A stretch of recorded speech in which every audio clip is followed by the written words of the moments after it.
Adventures of Irvingman! Remember last episode when Professor Lucerne taught Superman how to split himself in two? He's back.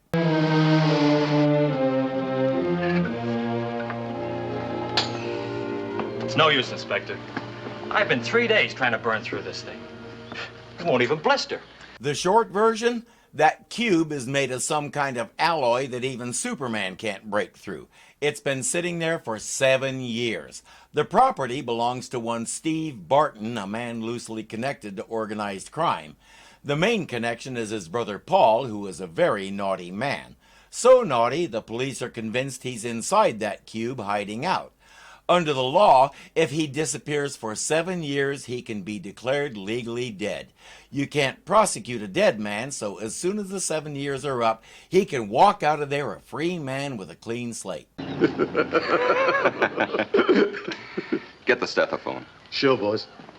The stethoscope is just what its name implies, an amplified stethoscope that can both receive and transmit sound through a surface.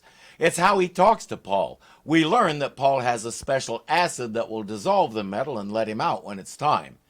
We've seen both our villains before. Steve is played by Keith Richards, no, not that one, who was also Rutherford Jones, the man who made dreams come true. Jody is our friend Ben Weldon, whom we've seen many times, and I always enjoy him. Oh, but golly, Inspector, that's like saying that he put himself in solitary confinement. Exactly. The trouble with you, Olson, is that you don't think like a criminal. Do you? Yes, of course I mean to say, I understand criminal psychology. Speaking of enjoying, Jimmy enjoyed that.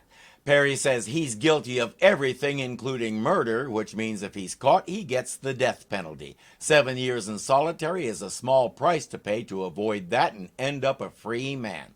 Steve has made it clear that at noon tomorrow he's having Paul declared legally dead, and there's not a thing anybody can do. Even Superman bounced off the cube when he tried to break it.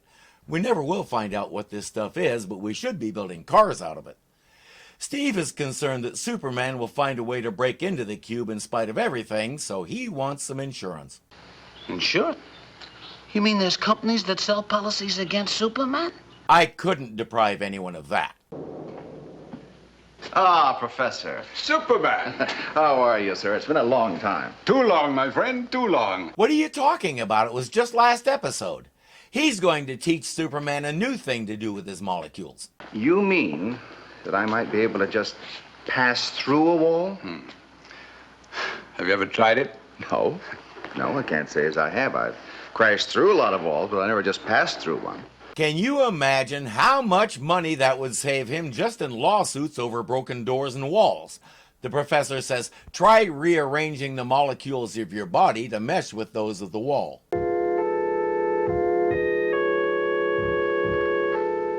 By George, you did it. Can you hear me? Yes. I'm on the outside. I'll try coming through again. Now Superman can literally walk through walls, even walls 3 feet thick like that cube has. But the professor is concerned that the metal of the cube has a lot greater density than his wall. He's afraid Superman could get stuck and become a permanent part of the cube. Mr. Olson, hope you forgive my boldness, but aren't you both good friends of Superman? Well, we have contact with him from time to time. Contacts? Why, the three of us are like that. Jimmy needs to stop and wonder why this guy is asking. Well, that's what I was hoping you'd say. May I ask you where you're going now? We're on our 3 o'clock coffee break. And we just have 15 minutes, so if you don't mind. Oh, have coffee with me. Be my guest. Well, that's very nice of you, but we don't even know you. Oh, that's right, so you don't. My friend here will introduce us. His name is Gunn. If they were thinking, they'd start yelling for help and basically dare him to use it right there on a busy street. If they were thinking. If your friend Superman is a good boy, nothing's going to happen to you. But if he puts his nose where it doesn't belong, well, you see this basin of acid and this pellet? If the pellet should drop in the basin of acid, it will fill the room with lethal gas that works in seconds. There's a string attached to that flap that's holding the pellet. Jody will be outside on the other end of the string, ready to pull if Superman tries anything. You wanna see me do my thing, pull my string. No. Well, well. Look who's here again. I told you I'd be back. And now I'm going after your brother inside that cube. Yeah? You want to bet? I wouldn't advise either one of you to try and stop me. Why should we try to stop you? The cube will take care of that.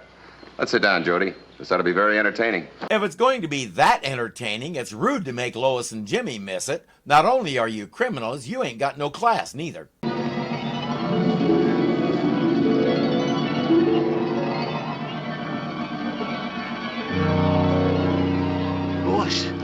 Boss, he done it.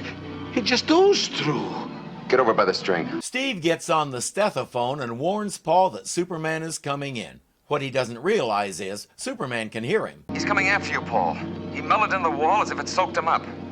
If he shows up in there, tell him we've got Lois Lane and Jimmy Olsen. If anything happens to you, something will happen to them. Superman reverses course and comes out of the wall. Steve says, I knew you couldn't do it. If you try anything before noon tomorrow, Jody pulls that string and your friends are dead. Stay away until my brother is clear and we let them go.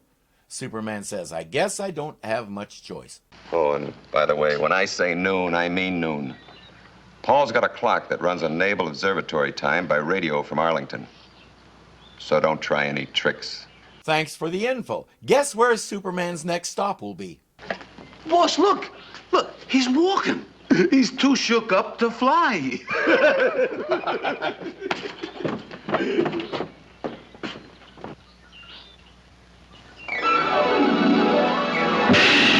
Jody, do you know what a bluff is? Give me 2 hours playing poker with him and I could build a whole new studio. Believe me, Admiral, this is an emergency, or I wouldn't dream of asking you to do such a thing. This Paul Barton is not only a master criminal, he's an enemy of our country. He's even guilty of espionage. I understand, but even my authority has its limits. That's why I relayed your request to the White House. I suppose Superman could fly up there and present his request in person. Maybe that's our answer now. Hello? Yes, sir. Oh, yes, Mr. President. Yes, sir. I see. Oh, very good, sir. I'll tell him. Thank you, Mr. President.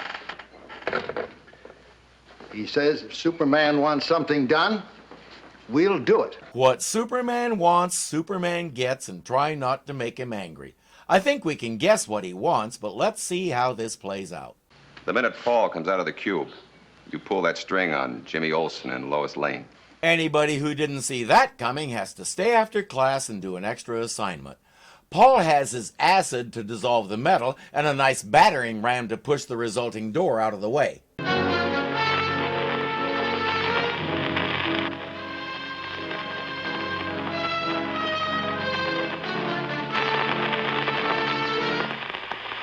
We can all hear someone we know or have known about who's bellowing, impenetrable metal, even Superman can't dent it, and a dribble of liquid cuts right through it. I'm sure.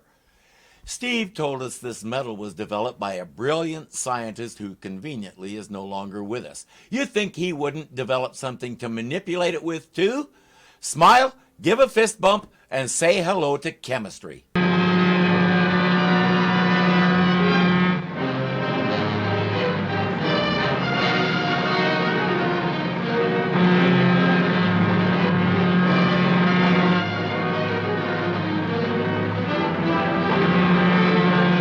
As ordered, the moment Paul walks out, Jody pulls the string.